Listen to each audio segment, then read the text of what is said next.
Hello, I'm NovaSC and I'm going to be bringing you a tutorial. I say Protoss versus Zerg build. I haven't done one of these in a very long time, mostly because I usually tend to wing builds instead of like reading about them and learning them like supply wise, timing wise, anything like that. I just sort of wing it, get a general idea of the sort of times when things can come and get things in time for them. But throughout all of that winging, this is a general sort of build which I have for against Zerg, because it seems to be the most reliable thing that I've stumbled upon. So I thought I'd share that with you. When I find builds this way, mostly by accident through trial and error, they tend to be sort of easy to follow and quite reliable. So I thought I'd show you that. I'll begin. Let's unpause this guy. There we go. Bring up the production tab, not sure why. That's in the corner. I can't remember where he is. Over here is a just an easy AI. I usually have very easy, not sure why. I guess I was feeling a bit adventurous this time. Yeah, I just have a weak AI in the corner just to experiment with. I have them set to easy just so he doesn't really interfere with me at all. But really just focusing on me, and this production tab will let you see what I'm doing up here, so hopefully that's useful for you. But yes, I've just gone for a very standard pylon straight away, and then straight after that gateway. Then moving into the Assimilator. Then a pylon. All as soon as you can afford it without cutting probes. Chrono boost going on to the Nexus.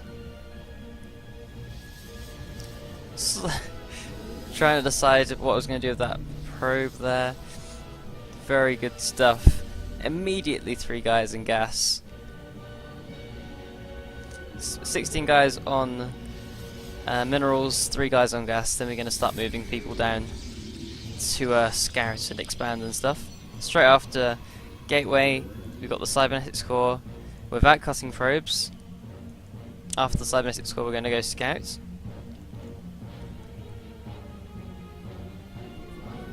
No rush to scout really. If anything dangerous comes on in, we've opened like this. Everything's close to our mineral lines, so things aren't going to do a huge amount of damage. We can Chrono boost that as Zealot. And here comes in the Nexus. So that's after we've got 16 probes on minerals, 3 on that gas geyser there. We're going to save up 400 minerals and expand. Try to avoid cutting probes again. We've checked down this area down here. Just want to see where our opponent is so that we can move in later with some adepts, is the main idea here of this little opener. After that Nexus, we're going to go throw down the second Assimilator and 3 guys in gas as soon as that finishes. After Cybernetics Core, we've got adepts coming out one at a time, Chrono boosting those out. Again, about cutting probes, trying to cut probes as little as possible, keep the Nexus moving. Obviously making a Mothership Core as soon as the Cybernetics Core finishes does cut probes, but we're going to just emphasize having this producing something at all times so that we don't cut our probes any more than we have to. After our 2 adepts, we're going to move out with all of these 3 units. We use this probe to narrow down the locations that our opponent could be to just this one. So moving out with these 3 units. The priority here was adepts, and then Mothership Core, then the Warpgate research. Warpgate research comes later. We very much want the adepts very soon so that we can scout in and see exactly what's going on. So we're moving up with these 3 units. So why is this really good to do? 2 adepts moving on in. Well, think of what our opponent could have. They could have small amounts of lings, in which case these kill them and then they're going to poke in and do some damage. They could have roaches, in which case we're going to see that they have roaches and then we can prepare at home. They could have huge amounts of lings, in which case these units are going to die off. But then we'd know exactly what's happening a bit earlier than if we just had them arrive at our front door, so then we'd be able to prepare against those fast lings. And if they had gone very greedy on the macro, lots of bases and lots of drones, then these would be able to do quite a bit of damage because you can two-shot drones. That's pretty cool.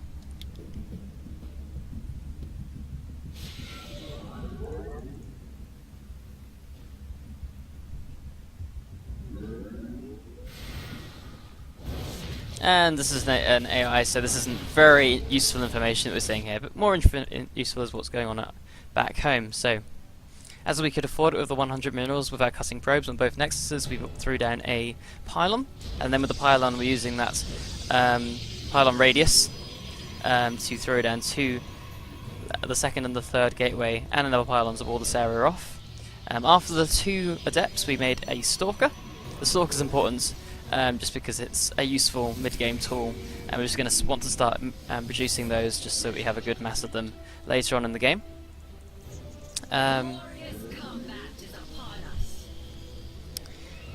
Once these finish, we're going to warp them into Warpgates because the Warpgate's going to be finishing up quite soon. As you can see here, Robotics Facilty went down as well. After the Stalker, when you can afford it with the amount of gas we have, Robotics Facility as soon as possible. So this is quite an early Robo. After we don't have much tech or anything, just throwing the Robo down. We don't actually have any units. Usually you'd lose those 2 Adepts, so I just sacrificed them over there. You'd want to save the Mothership Core though. You call if necessary. After Robo, we've got a Forge coming on in, and some extra gateways quite soon as well. Low gateway counts at the moment because we're quite safe with the Mothership Core. 2 extra Assimilators, right when this Robo Facility is finishing up. Because you want to max out these mineral fields first before adding on gas really, because we want lots of minerals. The minerals are really helpful to add on gateways, to produce lots of units if we need them. High gateway counts, very useful to dealing with big aggression when we need it, so just adding on gateways. I should be doing that quite soon. There we go, adding on the gateways now. We don't have to use these gateways, these are really useful just as a precaution, but we want to add them on eventually, so why not do it now? It's really good. And we're going to add on an Immortal. An Immortal is a very good tool to have, especially if we've seen roaches like we have. And just adding on at least one Immortal because they put in so much damage. The first Immortal was just so very effective because all the other units can protect it, and it's going to put in a lot of work. Adding on just a mix of units here because what we saw out of our opponent was Lings and Roaches and everything. So either way we're going to want Stalkers because Stalkers are a very key piece. After the Robo's finished, we're going to throw away that Robotics Facility, as you probably just saw. There's a bit of skirmishing going on, but that doesn't really matter. The next 2 units after the Immortal are going to be a Warp Prism and then a Disruptor. Disruptor is very useful for both an emergency defense against roaches and all that sort of thing, and Ravagers, and they can also be used in conjunction with the Warp Prism. In fact, in the case that you want to keep the Disruptor at home, you can send the Warp Prism out anyway and warp in some Zealots or Adepts to start harassing and putting some pressure back on. Very soon after all this is happening, you're going to start you're going to saturate the space, so you want to add on a Nexus. This is when these gateways come in very useful because they're very good. It's very good to have the ability to warp in 5 units or more to help defend that. And a very interesting, I'm going to have to point this out I guess, a very interesting decision. A lot of people go for many disruptors at this point, but I'm going to add on, I personally like to add on a Colossus at this point. Range is also optional. I often just make the one. The reason one Colossus is very good is because when you're faced with things like Lings, which are very fast and try to overwhelm your army, Disruptors just don't cut it sometimes. It's very hard to micro-prop without killing your own units or without missing the pack of enemies completely. So Colossus is very good because it also fires and it's guaranteed to hit units when it fires usually. So it's a good consistent tool, the Colossus, and depending on what you see out of your opponent it might be useful adding on extra ones. They're much better against Lings and things than Disruptors.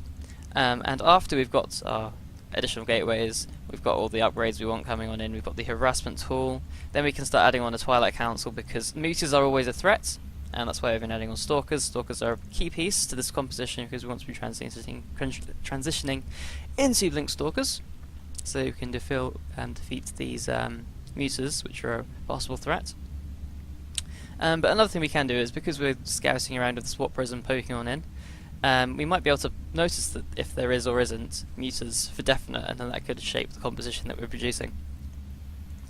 When we throw down our Nexus, we want to have already started the Twilight Council, because Twilight Council is a very key point in defending 3 bases, because the mobility from the Blink is very important.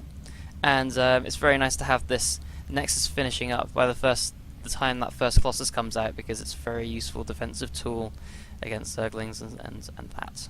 So this replay is almost going to be finished soon. At this point, when we're going on to 3 bases, we're going to add on even more gateways, because I'm only on 5 at the moment, so I'd like to go up to about 8 or so. And then this is going to finish up. I'm going to throw on a Nexus, going to kill off through a few drones there. It's usually not that easy, but this is an easy AI, so it's going to be easy. Usually have to put in a bit of more work to kill drones off with that disruptor. Cannons at the 3rd base, very important, because we've spread ourselves out a lot and Zerglings are very fast. Good to have defences at your flanks like this, and against mutas it's very useful to have them in your main base as well. First upgrade finished, gonna have the second one on. Attack upgrades are very useful in this sort of composition with Stalkers and Colossus. I did make a Colossus, but I'm going to be transitioning into other units soon. High Templar are probably better than Colossus in most circumstances, really. Colossus is just very, very useful for consistency early on. Prevents you from dying for a lot of things. Observer also very useful. And there's the second disruptor. This is the disruptor of the army. I did say that disruptors are very hard to use, but just throwing an extra one is very useful here as well. So that's most of the build order here. Obviously we can add on more gateways. There's going to be a Twilight Council very soon, lots of extra gateways, going to go up to about 8 or so when you're on 3 bases or more. Sorry, about 8 or more gateways when you're on 3 bases. Yeah, that's about it. Now I'll move on to a game we'll be trying it. Hope you enjoy that. So welcome to my game of choice. I sifted through my replays folder to find one which suited the video that I'm making here. And this one's pretty much exactly what I just explained, so really good example. Let's go ahead. In this one it's actually relevant to have the production tab up, because this is a real player. His name is Durkee, and I think there's some classic StarCraft 2 banter about race balance. He starts talking about Protoss and then realizes he's actually talking about Zerg. There he goes, easy race. It's funny. And he's actually talking about Zerg, even though it sounds like he's taking the piss. Really funny guy. Very good stuff. Anyway, there's the Pylon. Let's see what... Oh yeah, I actually read this on Reddit. There's a complexity proof of Protoss. It's, in fact,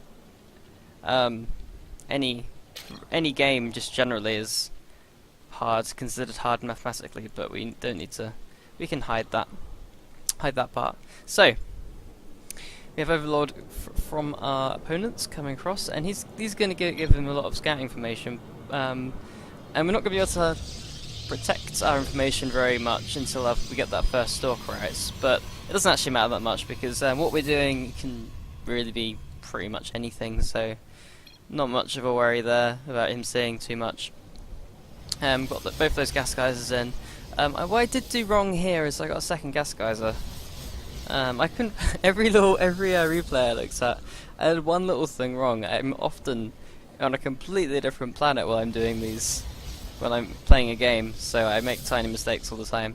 But yeah, I've got also there's distractions coming on in, probably make a little mistake. But yeah, I've got 2 gas guys. I probably should have this one a bit later. I should have that after the Nexus goes down, I think. But that's alright, sorry, not a big deal. We've got Gateway with Cybernetics Core, just as we can afford them. And now with saturating our base, we're going to go for the Nexus. If I hadn't have made the mistake and gone for this gas geyser first, I'd have 16 and nothing else. I'd have 16 there, 3 there, and then this would be the one which builds it, and that'd be it. But yeah, no big deal here. He's going for speed, my opponent. It's 2 base. For speed, so this is quite an aggressive build. So it's quite out of the ordinary. These are the perfect sort of games to show off build orders like this, because the main problem with these sort of build orders is it's all well and good getting to where you want to go when your opponent's playing passively. But what's happening? What happens when they throw out something a bit more aggressive and unexpected? So here's a good test of the build here. I've got a Mothership Core coming out, the second Adept, and we're going to push out with those 2 Adepts, see what's going on. Warpgate research, of course. There's the Pylons to start building that wall, very important. He's not making a third base. He could have been doing this talk just to distract me while he built links. It's quite possible. He's going for an Evo chamber. So it's really interesting. Yeah, I see what he's doing here. So he's got for lots of Zerglings to keep him pinned back, and meanwhile he's going for his third base and going to get upgrades. So it's quite a cool idea. I assume he's going to get upgrades with that. So he's transitioning into the mid game here. But first he's going to get a load of lings coming up. Here is this Overlord Scouts, all important, and I do not have a Stalker just yet. It's coming on out now. Here's the Adepts coming on in. I sent those out when there was 2 straight away. Quite hard to look at, but they did all die. There we go. There we go. And he got a really good idea of what my opponent has been building there, those 2 Adepts, saw exactly what was happening, all these things coming across, and now I can prepare accordingly. In fact, I made an extra Adept, I think. Yeah, I made a 3rd Adept in response to that, and I made that Stalker now. And my opponent's going for, ooh, Overlord drops. This is a really cool idea.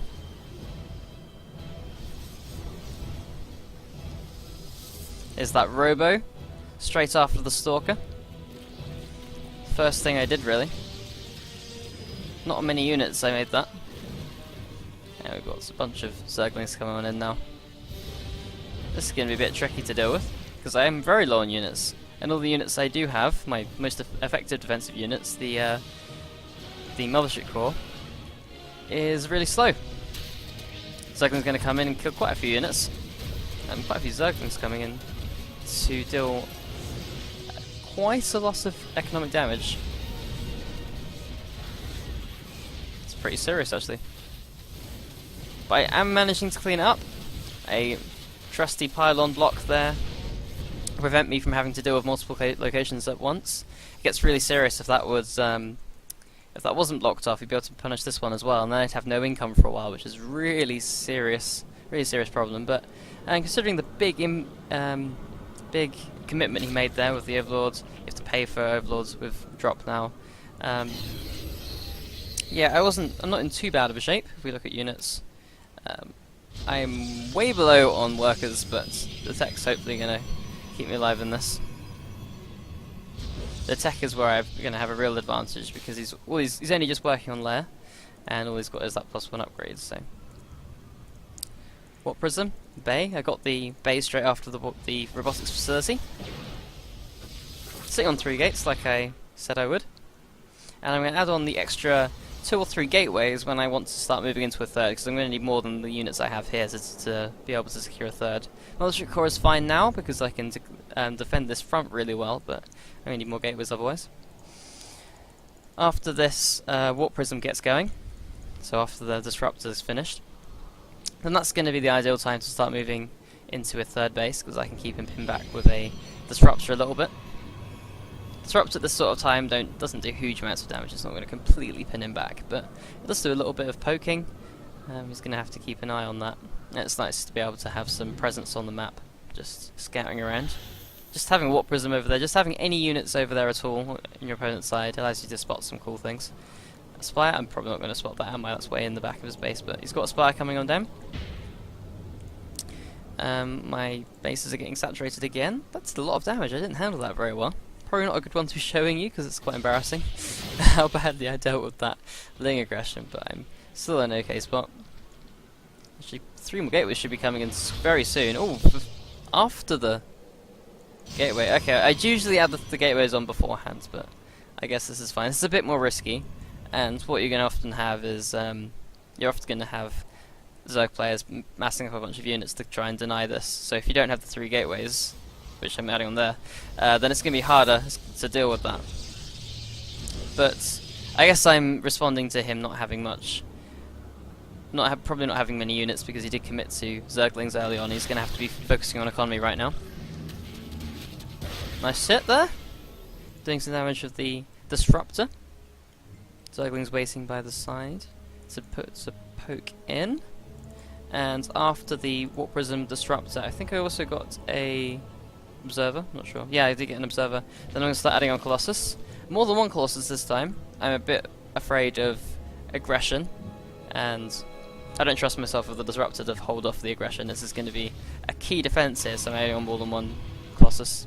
Often I just add on one, build one Colossus and then move on to other tech, but I'm just a bit more worried this time. And the blink comes in. That was straight after my... I think that started quite soon after my Robotics Bay. Would have been delayed because of all that aggression, but ideally that would be even faster. And as soon as that finished, blink, and we start producing blinkers. I see meters, and luckily I've already started that Twilight Council as the build dictates, so I've already got some Stalkers and they'll soon have blinks, so I'm going to be very safe against these meters. Oh, that's unfortunate. Is that going to go down? Yeah. Disruptor goes down, not so good. And this is going to come to the end of all I have to show you here. The next step of the puzzle, there we go, is the final piece of the build order. Is the Twilight Council. Right. Alright, so I've got +1. Forge is quite important thing to start doing. A lot of the tech in this game has been delayed because of that aggression, but yeah. 2 photon cannons at the sides, just protecting my flanks for those Mutalisks. Templars start coming in. Storm, seeing as I'm not under any pressure, and I can afford it, no problems there. I've got a couple of observers, just checking base locations for when I need to put pressure on. Just keep an eye on how many bases he has, so that you know when you have to expand yourself. There's another observer. And yeah, so now de-emphasizing the Colossus as soon as possible, because Colossus aren't that great, especially in Legacy of the Void compared to Heart of the Swarm and Wings of Liberty. So quickly going into High Templar, and then it's just going to be to add on the aggressive extra buildings, Dark Shrine, extra gateways. And yeah, not much else to show you there. I could just show you the rest of the game. I might do that, but just so you know, that's where the build order ends. I'll just continue now, I guess, just to show you how it ends.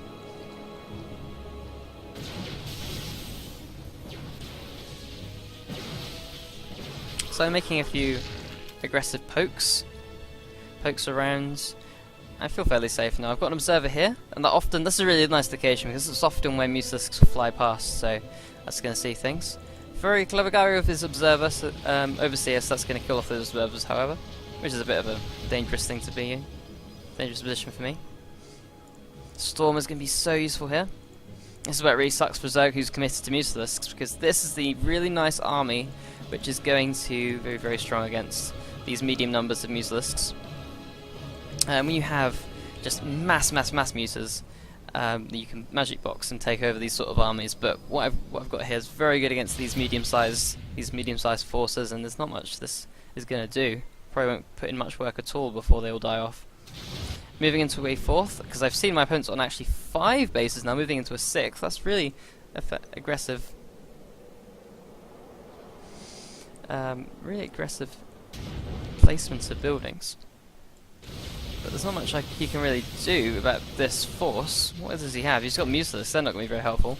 Lings there? Oh, nice around. Very poor play by me. But Lings aren't very good because I've already got the Colossus and I'm getting plus attack upgrades here.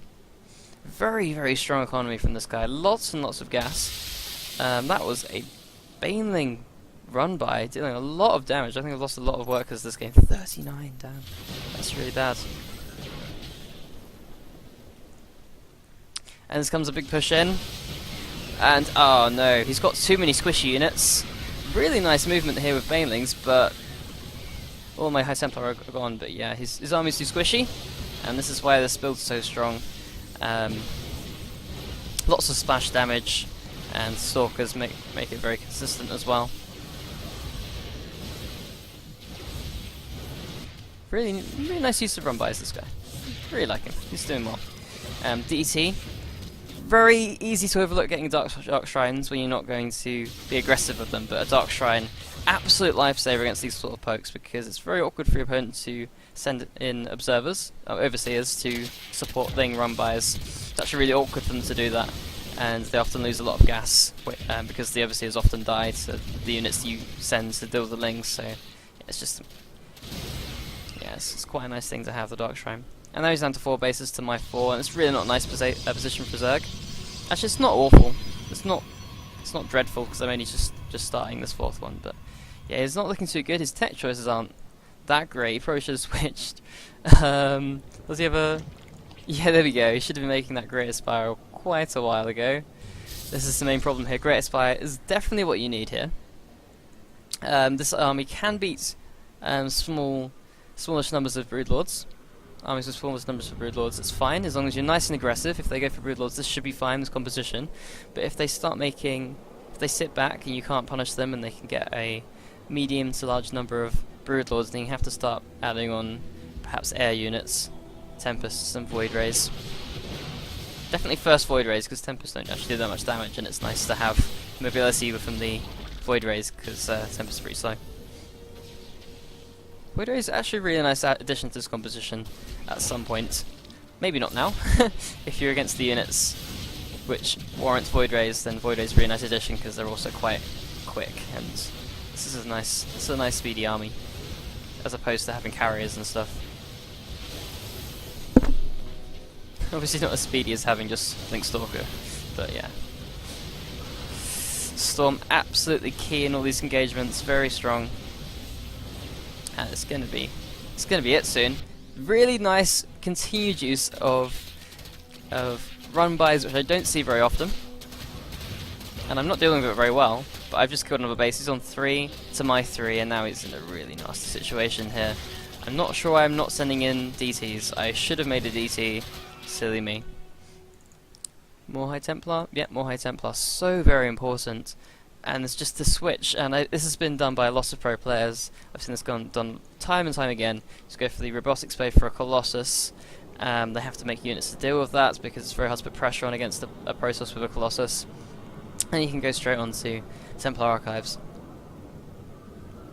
to deal with the very mobile army, which often comes from Zerg players who see robotics out of a Protoss. More and more lingering run-bys, and I don't have defences here. I am absolutely very foolish. There should be DCs warping in sharpish. That's one, there we go, very nice. And this is what I need to be doing here. I need to be not too over-aggressive here. And I'm going to be killing off all these bases. DC's absolutely great. This is what's going to keep me in this game. He needs to send over gas to deal with that base. He can't just throw minerals and destroy my expansions. Gas is so important in these sort of compositions. The most powerful units are the gas-heavy ones, like the Archons and the Broodlords. Oh, really nice. He's clumping his units up a lot, and these Broodlords should be attacking at all times. You should be doing some like,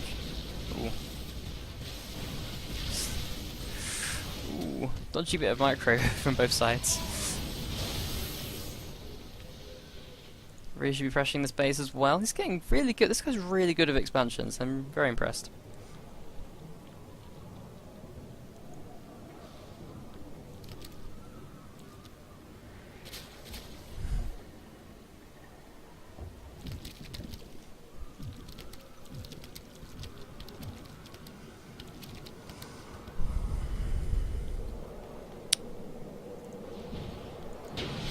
A lot of the units he has really aren't too effective against my composition, though. I mean, Corruptors, Lings, Banelings, Muters.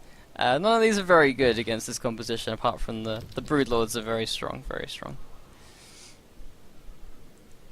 And I'm at last starting to saturate this base very slowly. Being very safe and steady with my expansions, unlike him. I probably would have benefited from expanding faster and devoting more resources and defences there, but there we go.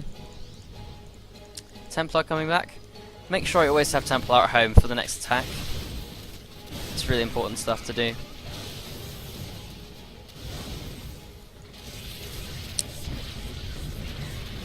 Forced the merge there, which is pretty cool for him. Broodlords, they're just too slow, and he's got a really good number now. We're working on 8.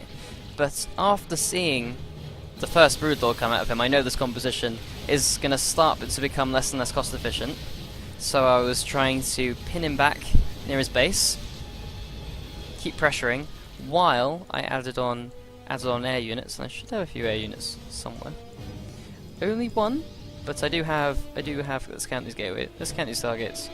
I do have 2 stargates and a fleet beacon, so I'm going to be adding on higher teched stargate units soon. Actually, it's looking pretty dangerous to me now. It's a very strong army now. And probably shouldn't have been so trigger happy with that army, that last army I had.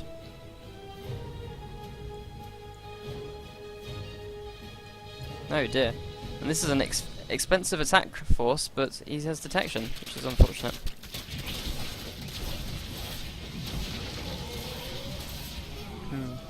Really, my big issues here are me not expanding very well.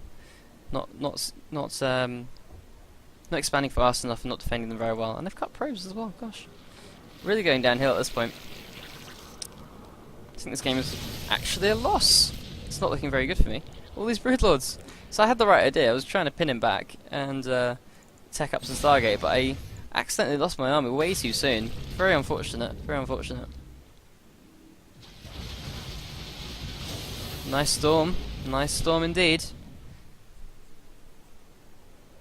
Where are the DTs? Come on. There's bases everywhere. Send some DTs in, mate.